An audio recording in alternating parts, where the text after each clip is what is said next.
With our knowledge of torque, calm down, with our knowledge of torque and angular momentum, we can now attack rolling objects which roll down a slope.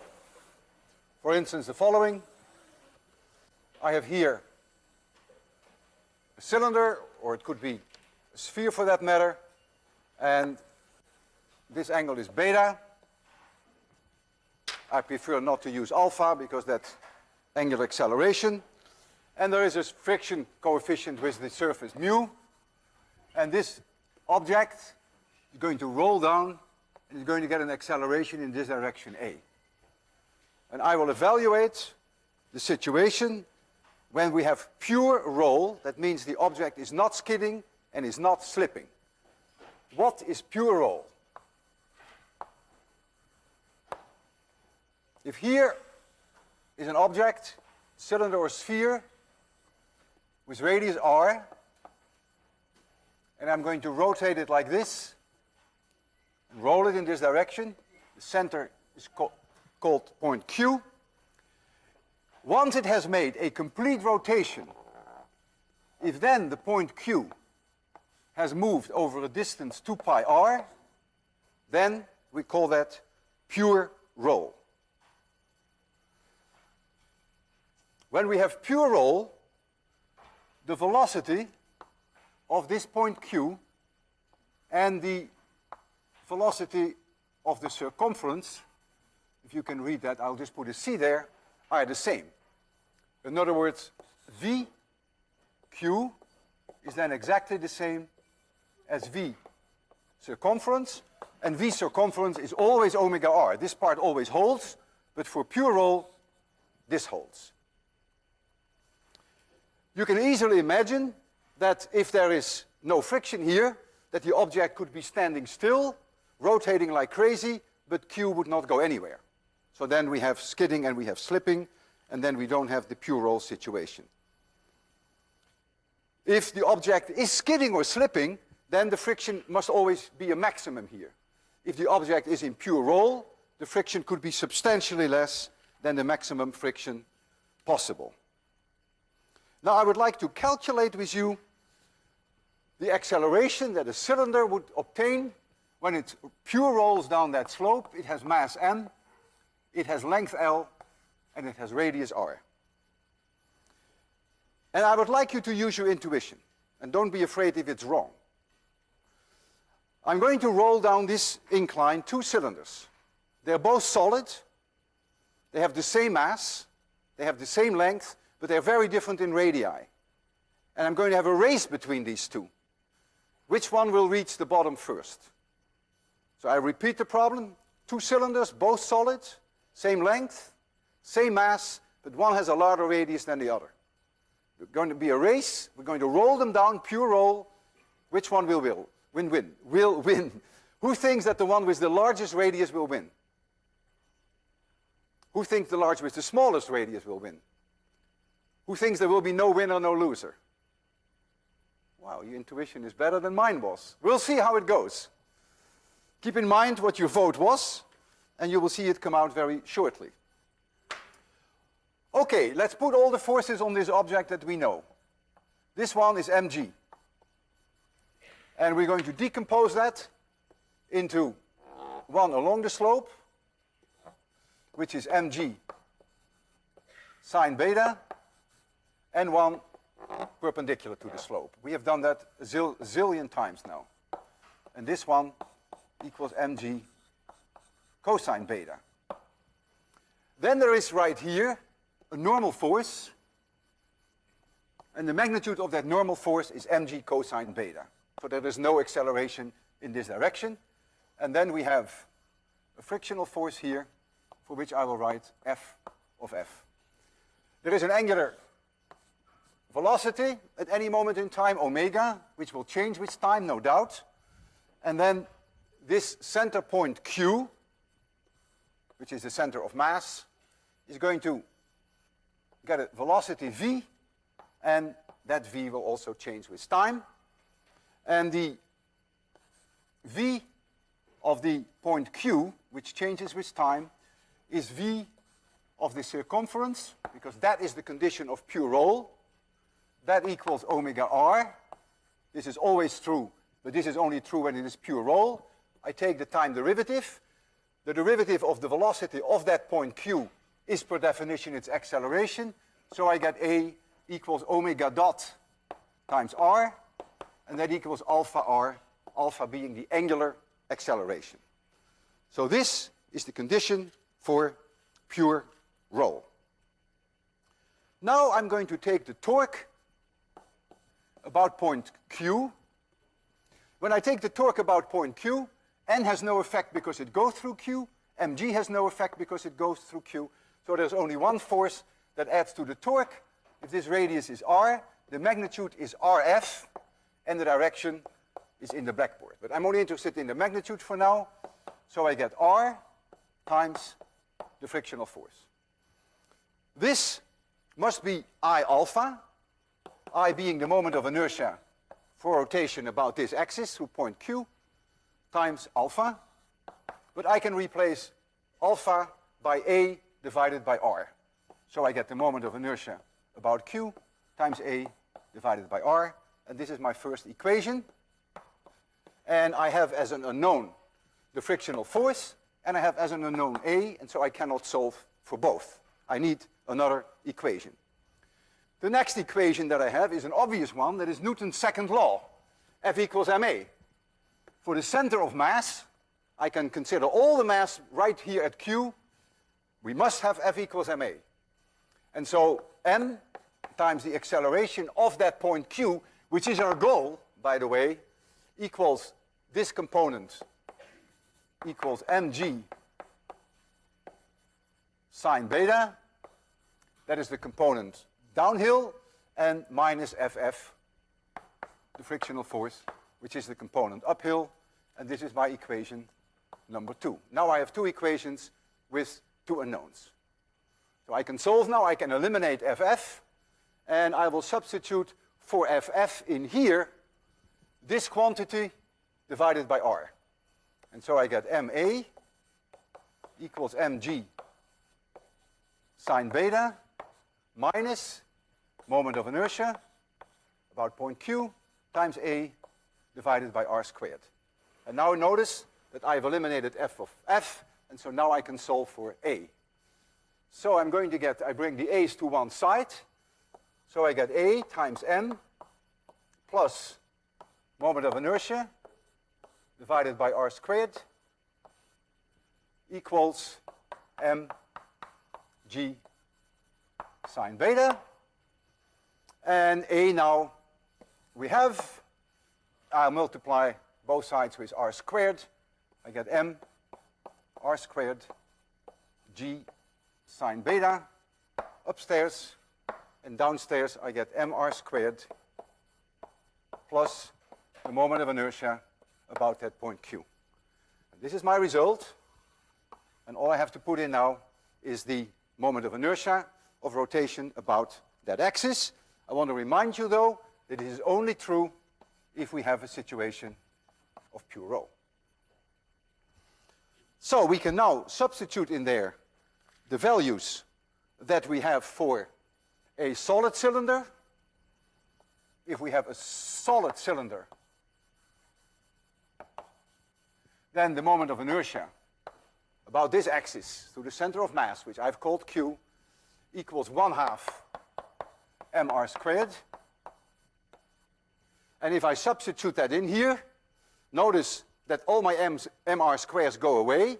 I get 1 plus 1/2, which is 1.5 upside down becomes 2/3.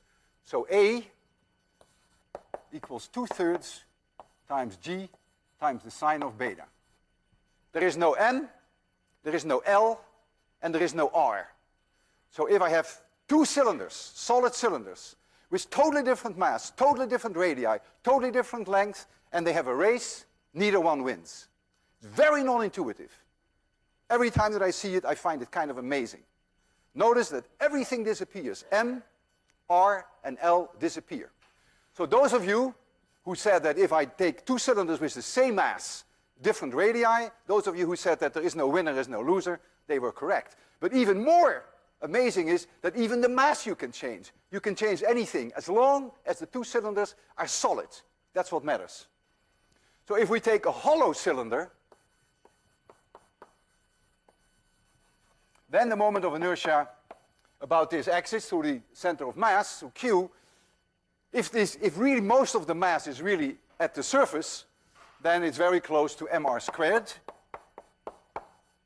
And then the acceleration, if I substitute in here mr squared, I get a 2 there, equals 1/2 times g times sine beta. So this acceleration is less than this one. So the hollow cylinder will lose in any race against a solid cylinder, regardless of mass, regardless of radius, regardless of length. And I want to show that to you. We have a setup here, and I'll try to show that to you also on the screen there. But for those of you who are sitting close, it's probably much better that you just look at the demonstration right here. I have here,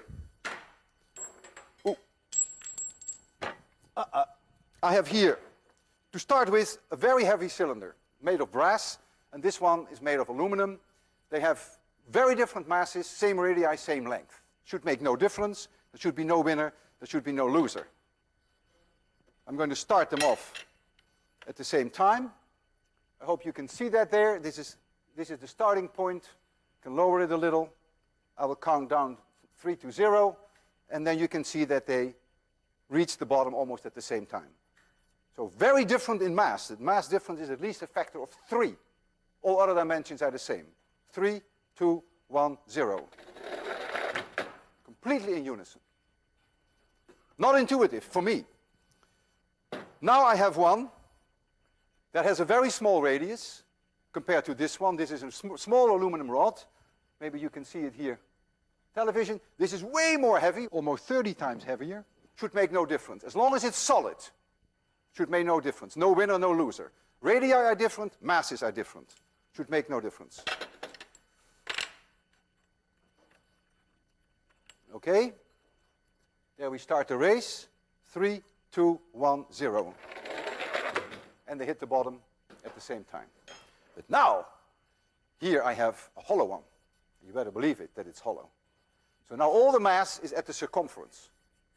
And now it takes more time. Now the acceleration, as you will see, is 1/2 times g sine beta. In the other case, it was 2/3. And you may want to think about it tonight. Why this one takes more? It has to do, of course, with the moment of inertia. But again, it's independent of mass, radius, and length. So it's purely a matter of geometry. This one is going to be the loser. And this one, regardless of mass or length, is going to be the winner. So you see them, one is hollow, one is not. This is very light, this is very heavy. I'll put the hollow one on your side.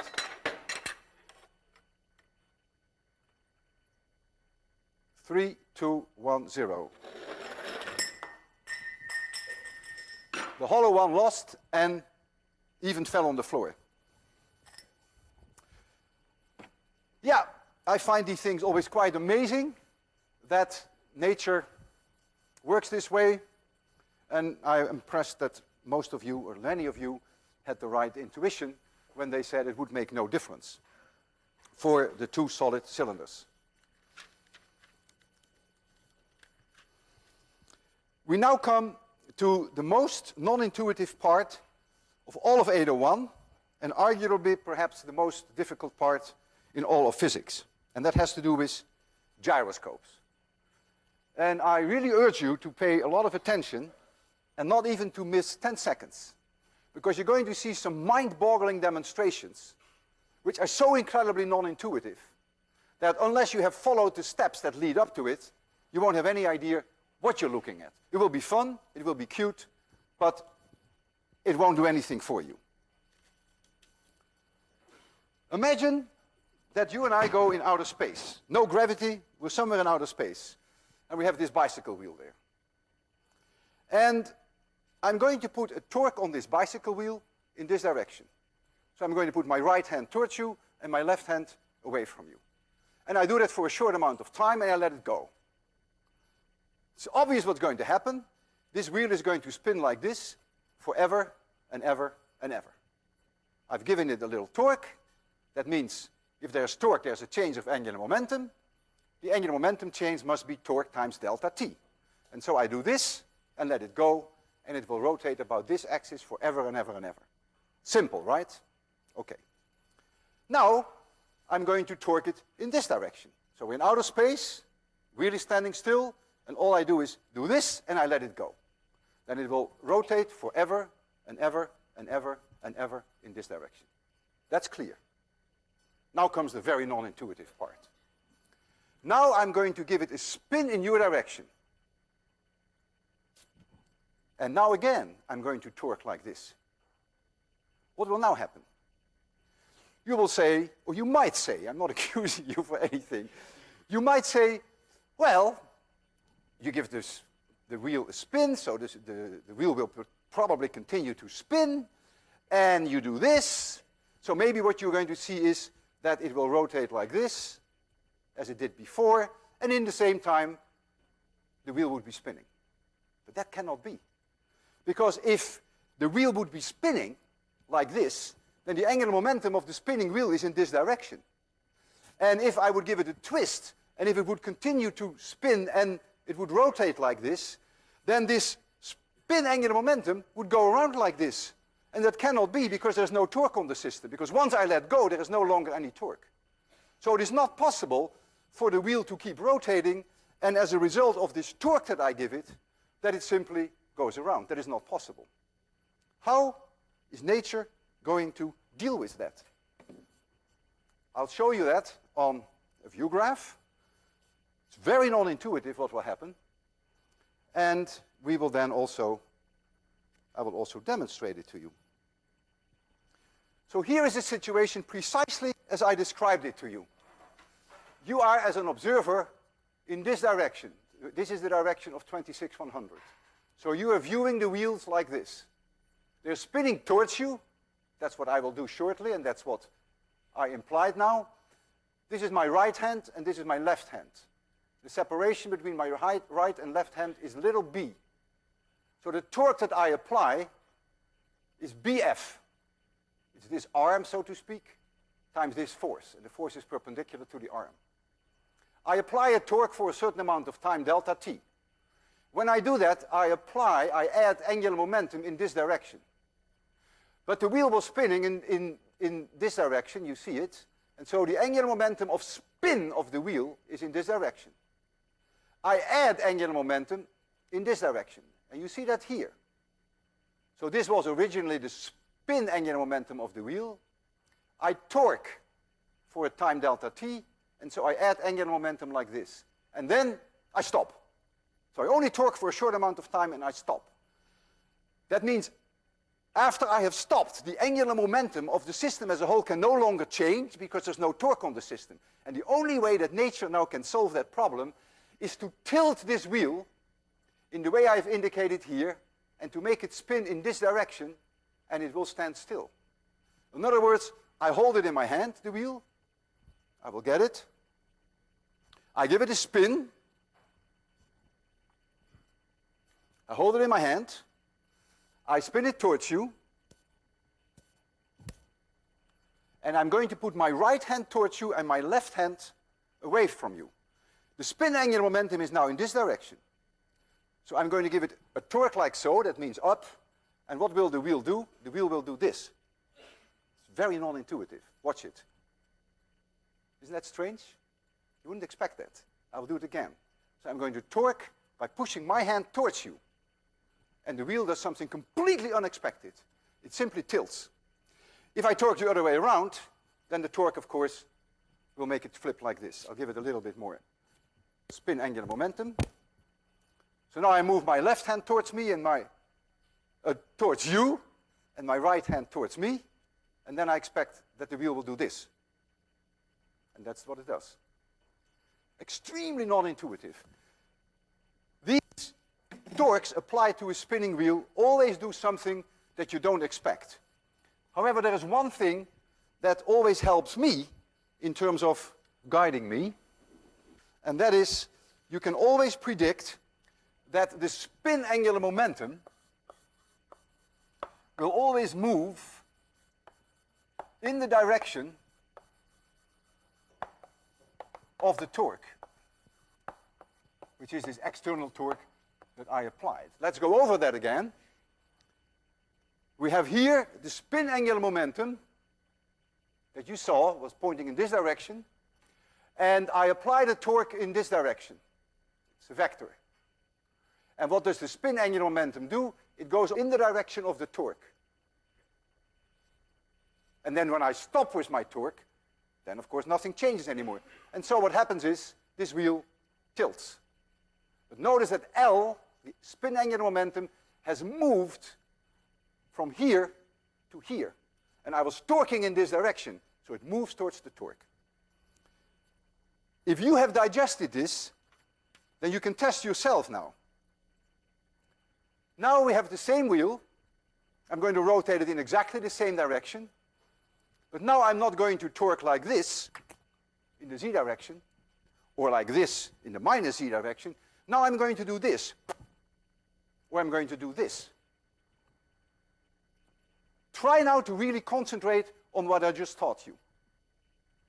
And try to give an answer to the following question. The wheel is rotating. I hold it in my hand, and I'm going to torque it like this, so that the torque vector is in your direction. Angular momentum was like this. Torque is like this. What will the angular momentum vector do? Move in the direction of the torque. What will the spin angular momentum vector then do? If the torque is in this direction, it will do this. It's going to move in the horizontal plane. Very non-intuitive, but that's what it will do. And I will show that to you. I'm going to spin this wheel. I'm going to spin it with a high angular momentum, high spin angular momentum. And then I'm going to sit on this stool, and I'm going to torque exactly as you see on the picture on the right. I'm going to torque like this. And as long as I torque it like this, that spin angular momentum wants to go around in the horizontal plane. And when I torque the other way around, it will go back in the horizontal plane.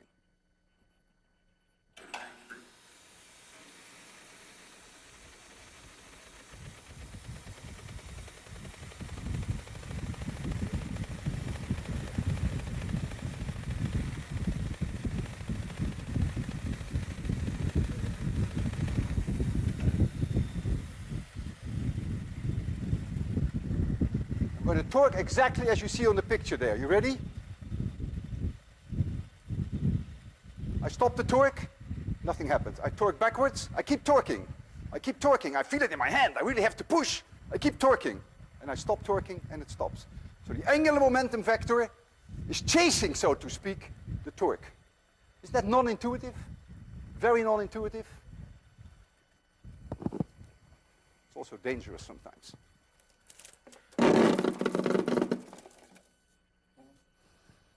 We call this motion of the stool, and in this case the motion of the spinning wheel, we call that precession. So you apply a torque to a spinning wheel, then what you obtain is a precession. I can show you the precession in another way, which is in fact very intriguing. Suppose I have here a string, a rope, like we have there. And I stick into that rope, I attach to the rope this wheel, just like so.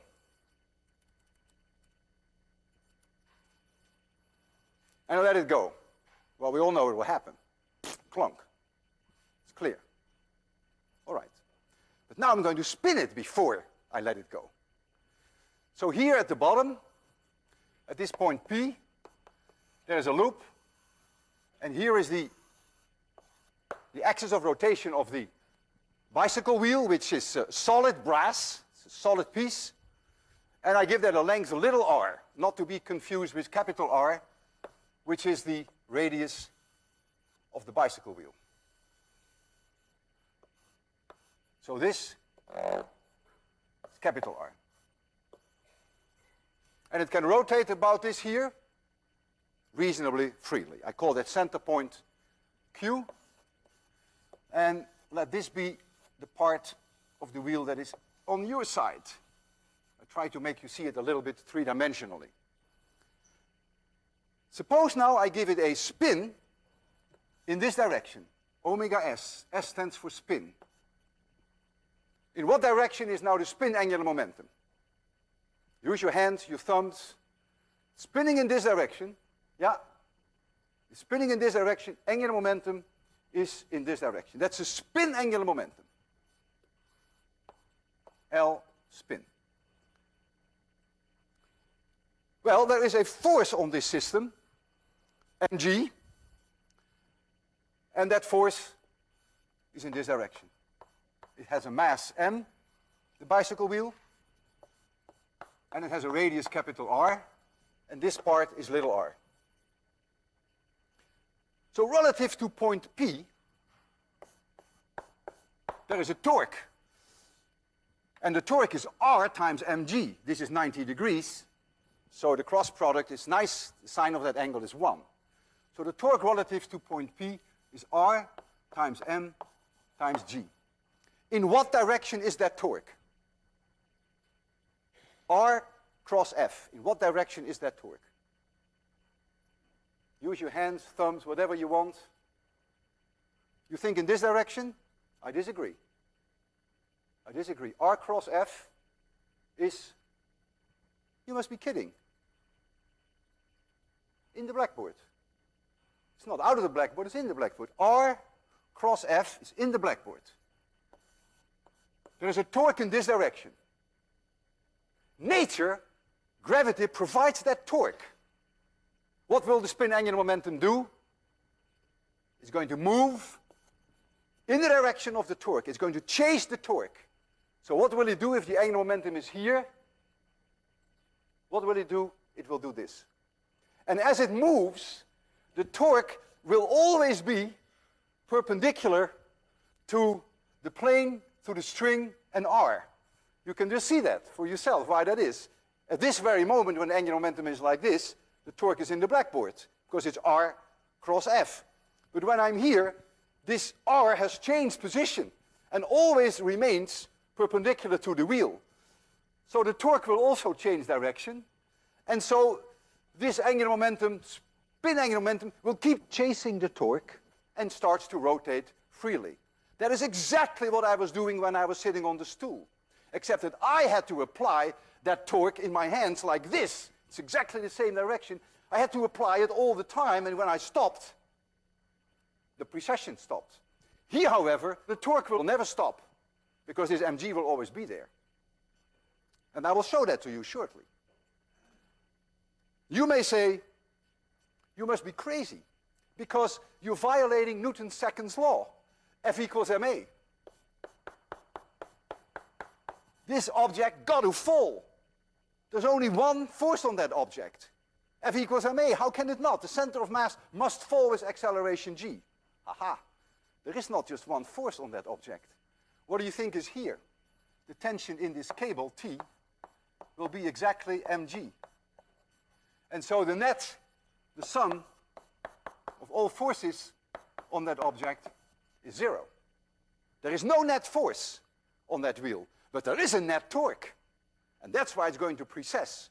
If there had been a net force, then indeed it would also go down if this force were larger than this. So nature is very clever, the way that it deals with these rather difficult problems. Before I will show you this demonstration by spinning this wheel and then hanging it there in that rope, I want to mention that the angular frequency of the precession, which should never be confused with the angular frequency of spinning, is derived for you, it's only a 3 or 4 minute job, on page 344 in your book. And I will not derive it here, but what comes out of it, that it is the torque, which is the one that we have here in this case, divided by the spin angular momentum. That gives you the frequency of the precession. In our case, for our bicycle wheel, it is Rmg,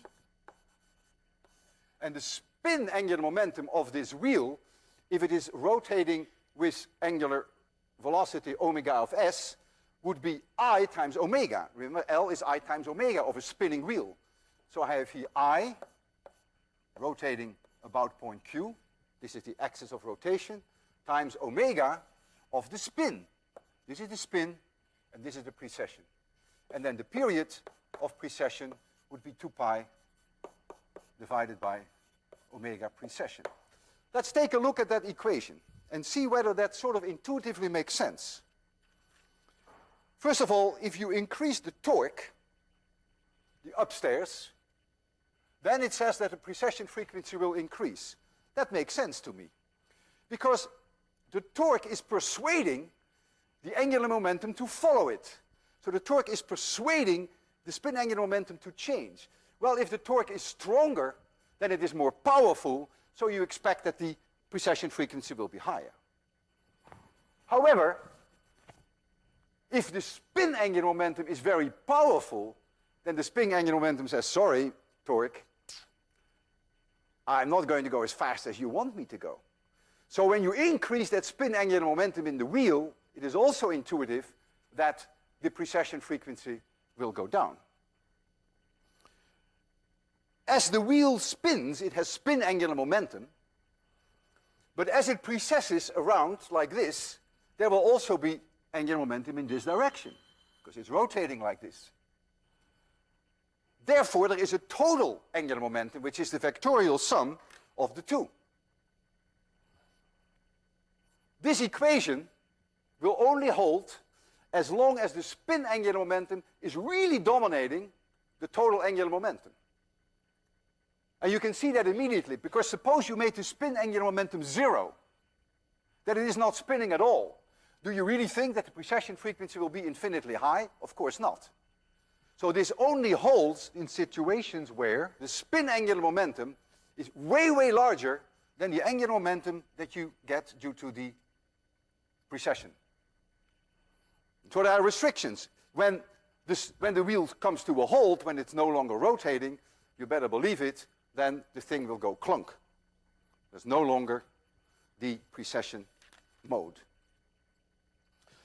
For our bicycle wheel, to get a feeling for how long the precession will take, we can substitute the numbers in there. Our bicycle wheel, the rod, the brass rod, little r, has a length of 17 centimeters. And the radius of the bicycle wheel is about 29 centimeters. And let me make the assumption that all the mass of the bicycle wheel is at the circumference, which is not very accurate, but it's close to that. I mean, there are some spokes here, but let's assume that everything is here, so then the moment of inertia is mr squared. Well, if now you take a frequency of 5 hertz, spin frequency, you can calculate now omega of the spin frequency. Omega equals 2 pi times the spin frequency. And so I know now, I can substitute that in there. So I get that omega precession now equals Rmg times the moment of inertia. I assume that all the mass is at the circumference. It's an approximation, so we get mr squared. And then we get omega s, which we have here. We lose the m. And so we get Rg divided by omega s times r squared. That is the angular frequency of the precession, and the period of the precession is 2 pi divided by omega, and you find then for the period of the precession about 10 seconds. So if I gave it a spin frequency of 5 hertz, with these dimensions and with this approximation that all the mass is at the circumference, you would expect that it would precess around very gently in about 10 seconds. But I have very little control over that frequency. So it is possible that I give it 7 hertz, it's possible I give it 3 hertz. But I will do what I can. I'll actually give it the maximum one that I can. That is always guaranteed success. Where's the wheel? The wheel is here. So we'll spin it up, and then we'll put it in here.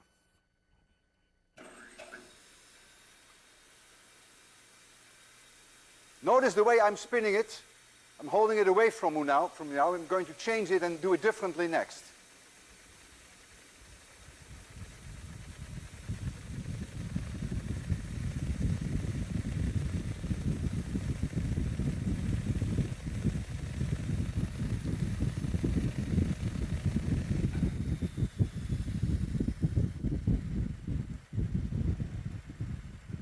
And there it goes. About 10 seconds. Isn't that amazing? And it rotates seen from below clockwise. Now it's going this way, and I'm going to redo the experiment, changing the direction of rotation, and then it will go the other way around. And now the angular momentum, is it rotating like this, is pointing here. Spin angular momentum is pointing like this. Torque is like this. And so the spin angular momentum is chasing that torque. I'm the spin angular momentum, I'm the torque. This is the torque. It's chasing it.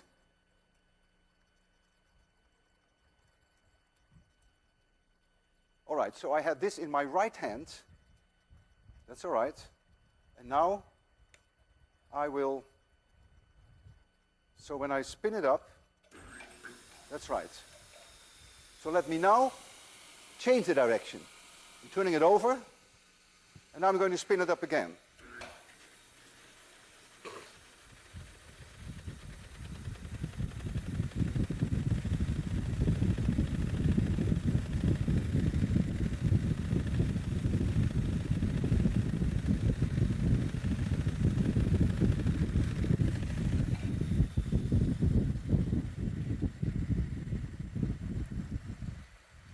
Angular momentum is now in this direction. See, it's turning the other way around. Angular momentum is in this direction. Torque is now towards me. Angular momentum is changing the torque. I've changed the direction of the spin angular momentum. I've not changed the direction of the torque, and now it is rotating as seen from below counterclockwise. Before it was rotating clockwise. If I can increase the torque by putting some weight here on the axle, here I have this actually extends in our case, and I can put some weight on here, then I actually add to the torque, and then you will see that it goes faster. The precession frequency goes up. So I will put some weight on there. Oh.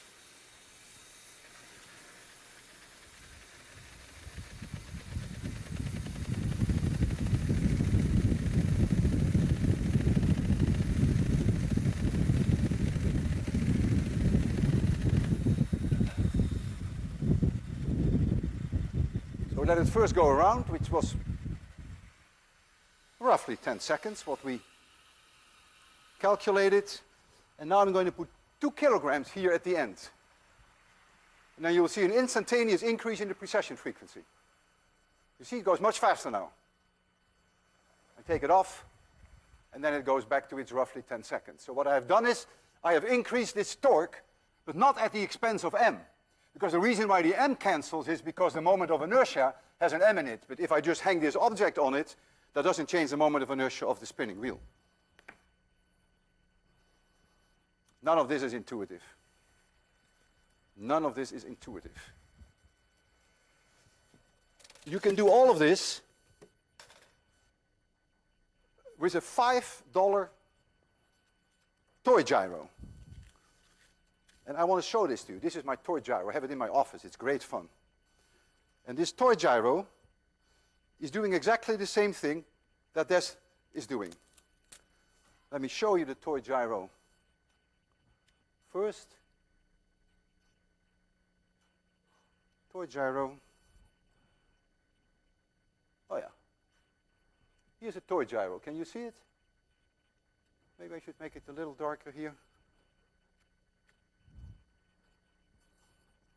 Can you see my toy gyro?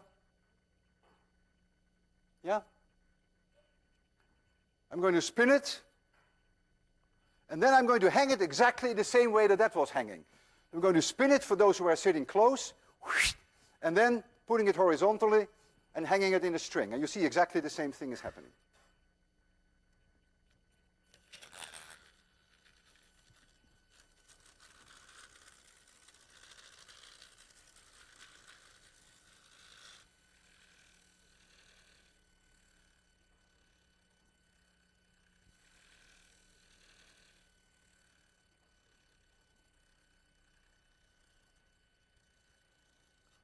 And now, through friction, of course, all this fun ultimately comes to a halt. I have something very special for you, or I may have something very special for you. That depends on my helper, who is here behind the scenes. I hear him, he's there.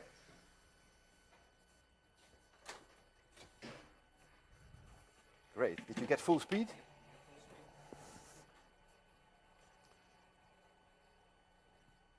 I'm going to the airport and get a little tired and ask one of my friends to help me. Would you please help me and just carry this suitcase for me around, pick it up, walk around a little, make some turns. Turn the other way around, please.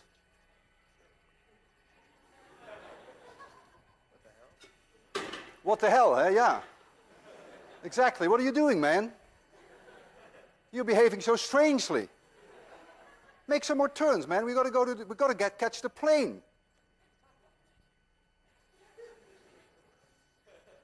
It doesn't quite do what you think it will be doing, right? So in here, you've guessed it. Big spinning wheel or something. Spinning wheel. And when you do this, you put a torque on it, and it does exactly what you least expect.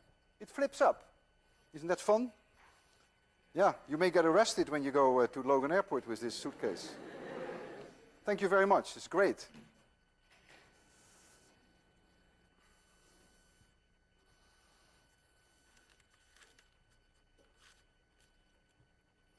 Spinning objects have a stabilizing effect.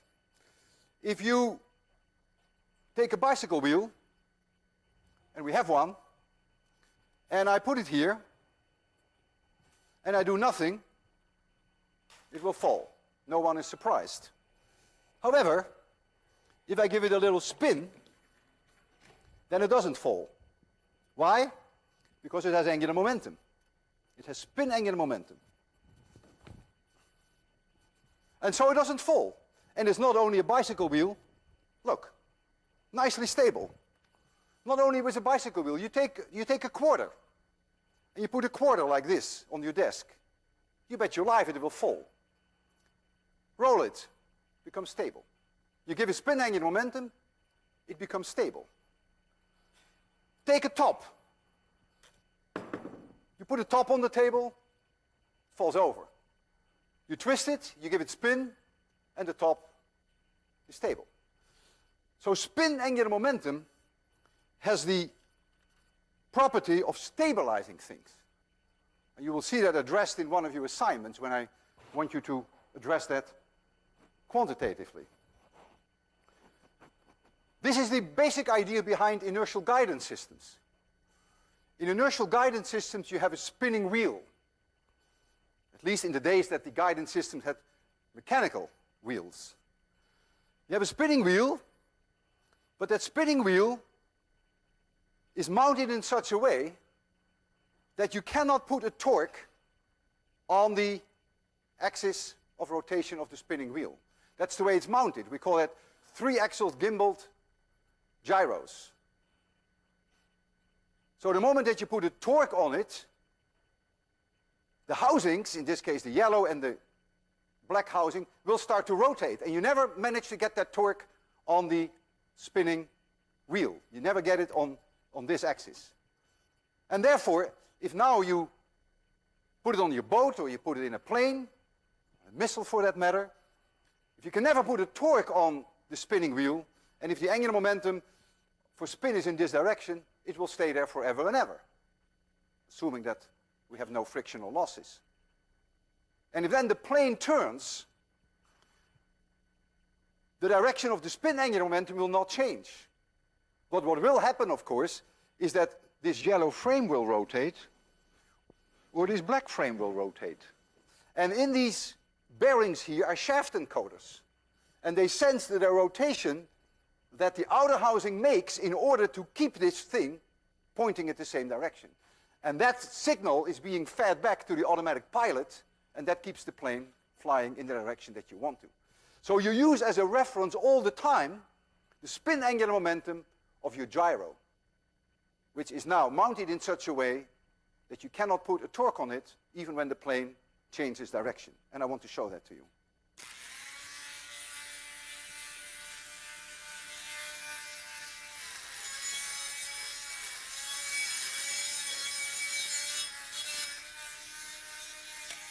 Uh-oh.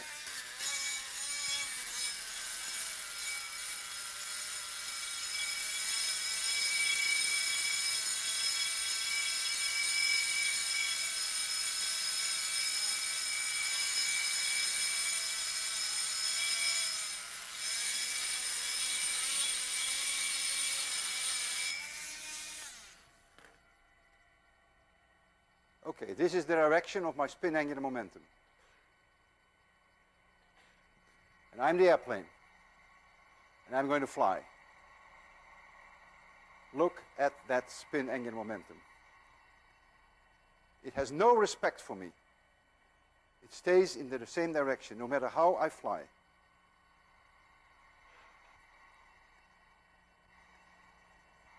And the error signals that come from the bearings of the yellow housing and the black housing, those arrow signals are fed back to the automatic pilot, and so the plane will stay on course.